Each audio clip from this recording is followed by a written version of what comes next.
যিনি নিজেকে খোদা দাবি করেছিলেন, যার প্রতাপে থর থর করে কাঁপত গোটা মিশর, সেই অহংকারী ফেরাউনের পতন হয়েছিল সামান্য নোনা পানিতে। ক্ষমতার সর্বোচ্চ শিখর থেকে সাগরের অতল গহ্বরে তলিয়ে যাওয়ার সেই রোমহর্ষক ও শিক্ষণীয় কাহিনী আজ আপনাদের শোনাব।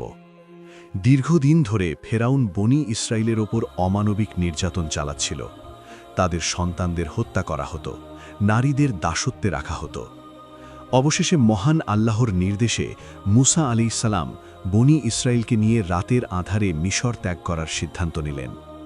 চারদিকে নিস্তব্ধতা, আকাশ ভরা তারা, হাজার হাজার নারী পুরুষ ও শিশু নীরবে রওনা হল লোহিত সাগরের দিকে। কিন্তু ভোর হওয়ার আগেই খবর পৌঁছে গেল ফেরাউনের কানে। ক্রোধে উন্মত্ত হয়ে সে তার বিশাল সেনাবাহিনী, রথ ও অস্ত্রশস্ত্র নিয়ে ধাওয়া করল।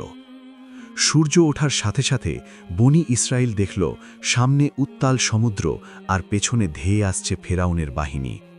চারদিকে আতঙ্ক ছড়িয়ে পড়ল। তারা চিৎকার করে বলল, হে মুসা, আমরা তো ধরা পড়ে গেলাম, আমাদের মৃত্যু নিশ্চিত।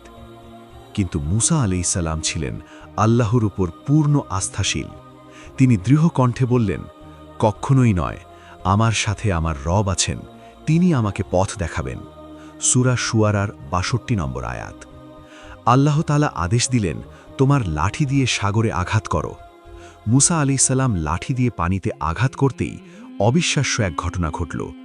সাগরের পানি দুভাগ হয়ে গেল।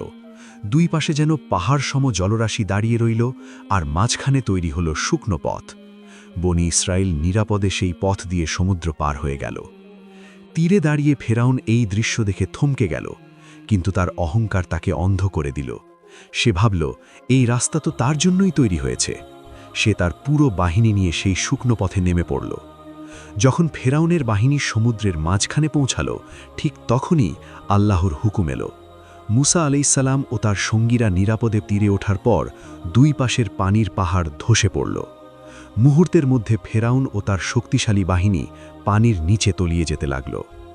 মৃত্যু নিশ্চিত জেনে ফেরাউনের অহংকার চূর্ণ হয়ে গেল। সে চিৎকার করে বলে উঠল, আমি ঈমান আনলাম যে বনি ইসরায়েল যার ওপর ঈমান এনেছে তিনি ছাড়া কোনো মাবুদ নেই, এবং আমি মুসলমানদের অন্তর্ভুক্ত। কিন্তু তখন অনেক দেরি হয়ে গেছে। আল্লাহ তাআলা জানিয়ে দিলেন, এখন? অথচ এর আগে তো তুমি অবাধ্যতা করেছ এবং তুমি ছিলে ফাসাদ সৃষ্টিকারীদের অন্তর্ভুক্ত। সূরা ইউনুসের ৯১ নম্বর আয়াত। আল্লাহ তাআলা তার তওবা কবুল করলেন না, কিন্তু পৃথিবীবাসীর জন্য তাকে একটি নিদর্শন হিসেবে রেখে দেওয়ার ঘোষণা দিলেন। আল্লাহ বললেন, আজ আমি তোমার দেহকে সংরক্ষণ করব, যাতে তুমি তোমার পরবর্তী প্রজন্মের জন্য নিদর্শন হয়ে থাকো। সূরা ইউনুসের ৯২ নম্বর আয়াত। যে শাসক নিজেকে সর্বশক্তিমান মনে করেছিল, সে সামান্য পানির ঢেউয়ের সামনে অসহায় হয়ে পড়েছিল। এই কাহিনী আমাদের শেখায়, ক্ষমতা, সম্পদ ও অহংকার কোনো কিছুই চিরস্থায়ী নয়। চিরস্থায়ী কেবল আল্লাহর শক্তি।